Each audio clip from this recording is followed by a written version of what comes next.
This is a public service announcement. Claiming hip-hop is not music is a statement that is rooted in racism and not personal preference. Hip is knowledge, hop is the movement. The aggression necessary to define yourself as the most original artist with unique, unheard rhyme schemes that had political or social relevance is what made hip-hop amazing. However, it also dawned the birth of the rap game. The success of the music allowed opportunity for wealth where there currently was only void, and with no surprise, the selflessness of making real art that could inspire the community to solve their problems as a united people is replaced by a competition for wealth and power. Slowly, the consciousness of the music started to fade, and in compensation of knowledge, we were given egotistical boasting. The animal that survives within man gave him the strength he needed to survive the wilds. That same beast will also cause him to turn on his kin to become alpha.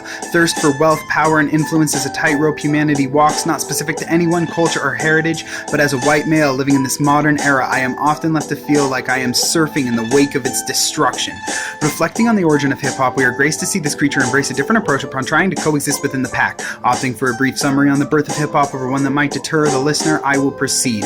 In the 1970s, on the streets of New York, block parties became frequent happenings. Originally an attempt to discourage violence within the surrounding communities, these large gatherings of people would become the foundation for the music. Opportunity to share in each other's companies and just have fun was largely embraced, and in turn the parties succeeded in function. DJing was brand new. Founders of this unique craft would use two turntable machines and pioneer techniques such as scratching the records, all in an effort to reduce the time lapse in between transitioning into the next song. This short pause would become titled The Break, and later would play a significant role in innovating new and unique dance styles. But this community had problems to face, poverty being that main stick in cement, that heavy burden of an excuse that we become accustomed to.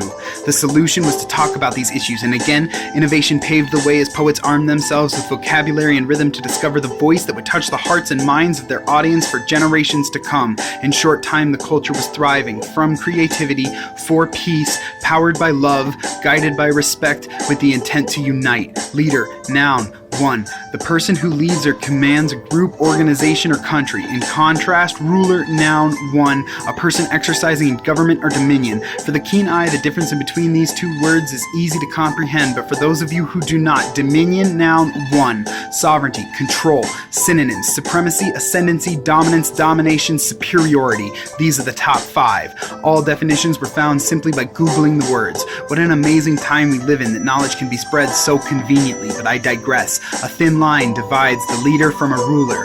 The master of ceremonies, or MC in the common tongue, and a rapper are divided by that very same distinction, and with that in mind, serious consideration must be given before bestowing a rapper power of influence. Peace, unity, love, and having fun was released in 1982 by Afrika Bambaataa, credited often as the father of hip-hop culture. 2 years later, that song will be reinvented to embrace the power of the legendary James Brown. Within the first 15 words of the remastered track, you will find the word respect. This bridge connects it to the modern incarnation peace, love, unity, and respect, or PLUR, an outline for what should simply be common courtesy among the civil. The acronym currently serves mostly as a reminder not to molest girls at raves, something else that should be common courtesy among the civil. Ironically, Afrika Bambaataa himself would be accused of molesting young men almost 2 decades later. None of these accusations have been met with solid evidence. The hip-hop community rejects these claims and attributes them as government conspiracies to silence the culture. KRS-One himself defending Bambaataa, saying that some of us are going to have to be untouchable, or our entire culture will fall. Our culture cannot fall on the accusations of 4 people. That is weak.